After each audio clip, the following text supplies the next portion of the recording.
So last night I talked about the three Su-34 fighters that were shot down, but I did it in my three big stories segment, and I can only cover but about a minute's worth of coverage on any of the three stories, trying to stay within 3 minutes.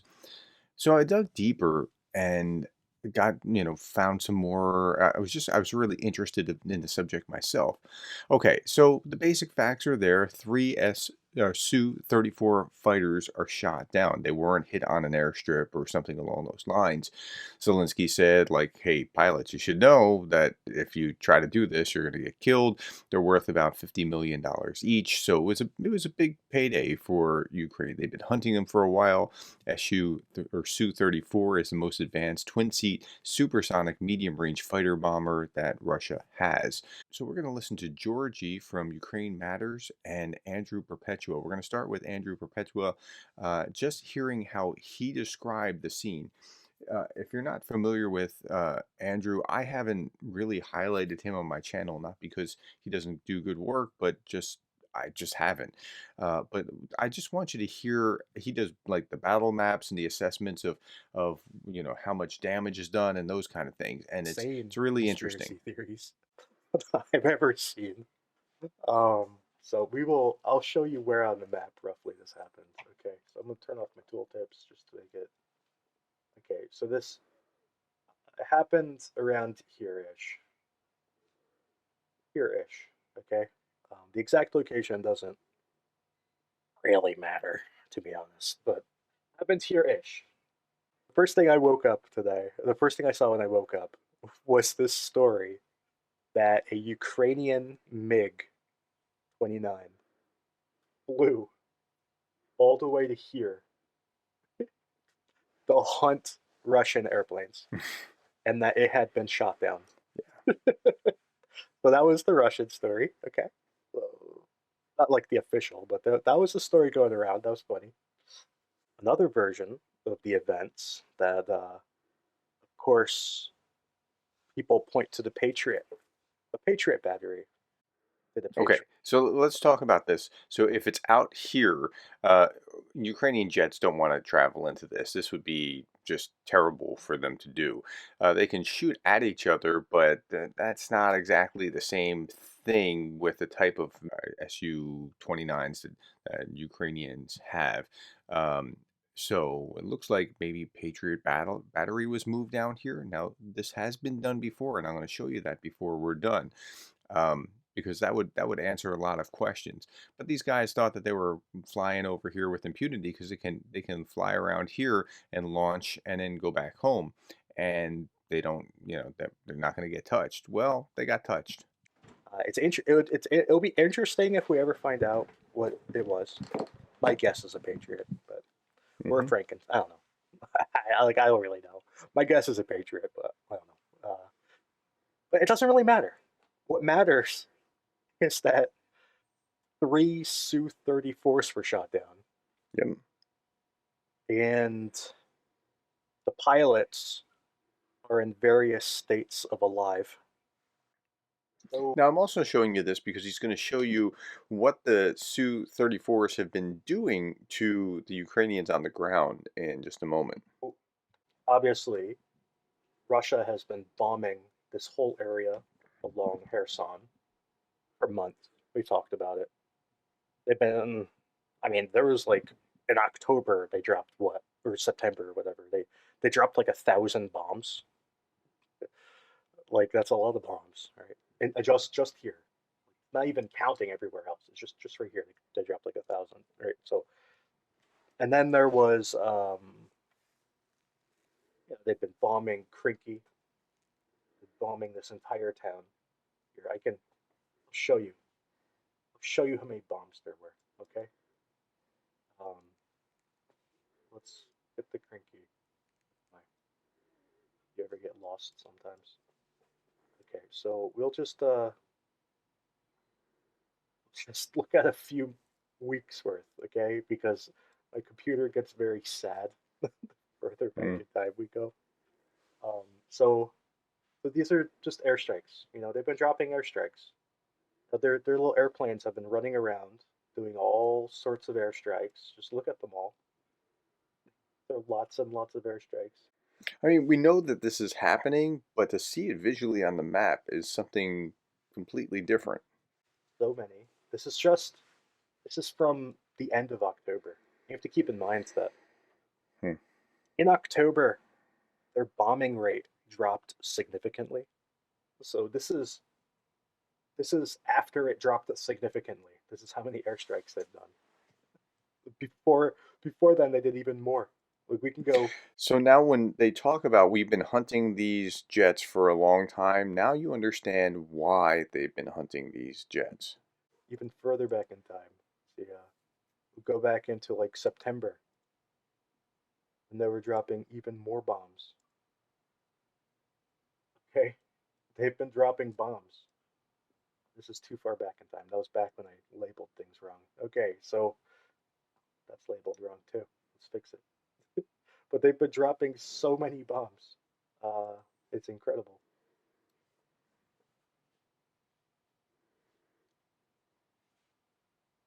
Finally, Ukraine's done something about it. Hmm. Finally, it's been way too long. It's been way too long. But they finally did. Now he's going to say something that I think is really interesting, and but it's future oriented. So we'll see how this plays out, and if they think through this, because if the Ukrainians are nothing if not students, they learn very rapidly. Did something. Unless it was an F-16, which I don't think so. But I mean, if it were, obviously they couldn't do that months ago. But everything else, if it were if this were a Patriot, they could have moved a Patriot up. If it were a SAMP-T, they could have moved a SAMP-T. If it were an IRIS-T, they could have moved an IRIS-T. Frank and Sam, maybe not, but they could have moved a Patriot. They could have done this a long time ago. And probably the smartest time for Ukraine to have done this would have been the day they fired the ATACMS, Hmm. because that day Russia went wild with airstrikes. You see, usually Russians fly two planes together. These planes can they used to be able to carry two bombs, but then they moved to four. Like right now, they carry four, and soon they're going to go to six. Because you keep in mind that they're carrying glide kits, so that the glide kit takes up space. So you have to like figure out how to stuff more bombs in there with the glide kits. If there weren't glide kits, they could carry a lot more bombs. But these are with glide kits, so they carry four bombs now, and they typically fly in groups of two. The day that Ukraine fired the ATACMS at those helicopters, Russia wasn't going in groups of two. They were going in groups of four, and they were flying multiple groups of four simultaneously. It was one of the most crazy bombing days because Russia was just very upset. They said, "You broke our helicopters. We're going to bomb you now." Okay.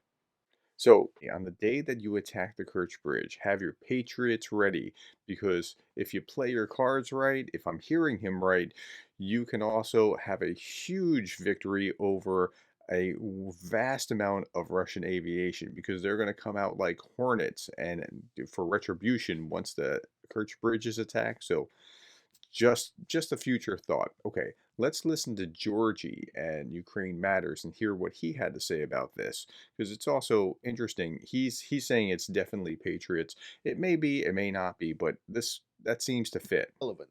If not, the pop-up will appear somewhere around here. But what happened right now, today, is absolute slam dunk of a banger that Ukraine delivered to us on this day.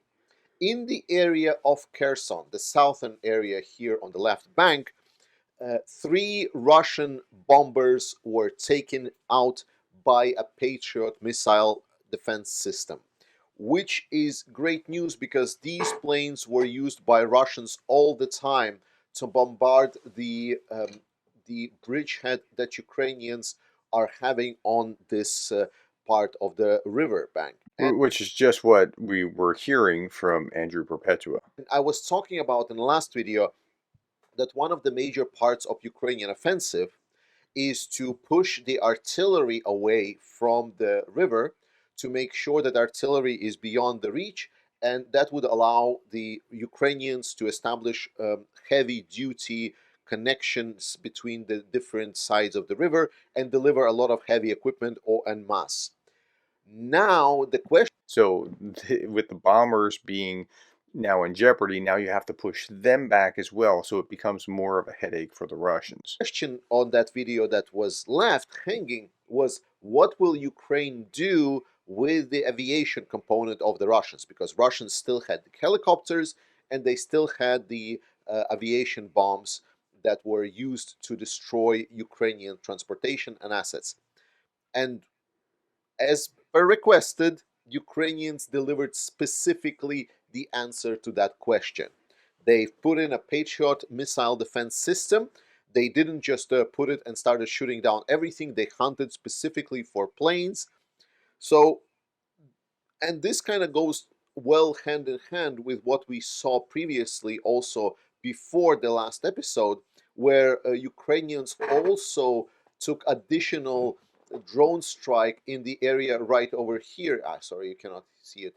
In the area right over here, where they struck the airport with Russian bombers. So Ukraine is Okay, so that's not what happened with the drone strike, but nonetheless, he's saying that they put a Patriot missile battery system there and they can move them around, right? Now, this has happened before. I was showing you this video just a couple days ago. This is encouraging. It goes to some of their greatest hits over time. Like every other month or so, they do something spectacular. And here's one of them. And so we're going to watch this and just hear what he has to say about just how they did what they did, because I think this is probably how it went down. I could be completely wrong, but just listen. On May 13, Russian aircraft flying over Russia's western Bryansk region started blowing up. Supposedly, that was safe airspace. It was about 70 kilometers from the Ukrainian border and more than 100 kilometers from anywhere the Ukrainians could set up an air defense system. The only possible weapon that could be responsible, it seemed, was an American Patriot missile system. Ukraine had received its first battery, and that was set up around Kiev. And that was too far from Russia to attack the aircraft in Russian skies. So this had the Russians scratching their head. How could this possibly be? Well, it's clever. You'll find out. A second system from Germany arrived in April. Everyone thought Ukraine's second Patriot system was too valuable to risk parking anywhere near Russia. According to later reports, operators for the second Patriot system moved at night in disguised vehicles. They set their equipment up within a few kilometers of Russia, and then they turned on their radars. In less than an hour, 5 Russian aircraft were knocked down. You remember that? One was a valuable Su-24 tactical bomber. One was a top-end Su-34 fighter jet. And 2 were helicopters crammed with electronic gear designed to find enemy radars. The last shoot-down was a rescue helicopter sent to... That's what they shot down there, and it was spectacular. Here we got 3 Su-34s, which is, again, $50 million a pop. So it was a pretty impressive day yesterday. Again, if you want to see what the other of the greatest hits are, this was just 2 days ago, and it's really, really amazing. It's quite encouraging to see that they're making some progress as they are. So I wanted to follow up on those 3 big stories because there's something really significant to what they were able to do. The way that the Ukrainians fight, they don't just throw these meat wave attacks. They think very strategically and very carefully about what they're going to do and why. And it generally proves out with some pretty amazing results. Okay, that's what I want to share with you. Thank you for your time. Thank you for the likes, the shares, the subscribes, and thank you for being the kind of person that cares about Ukraine.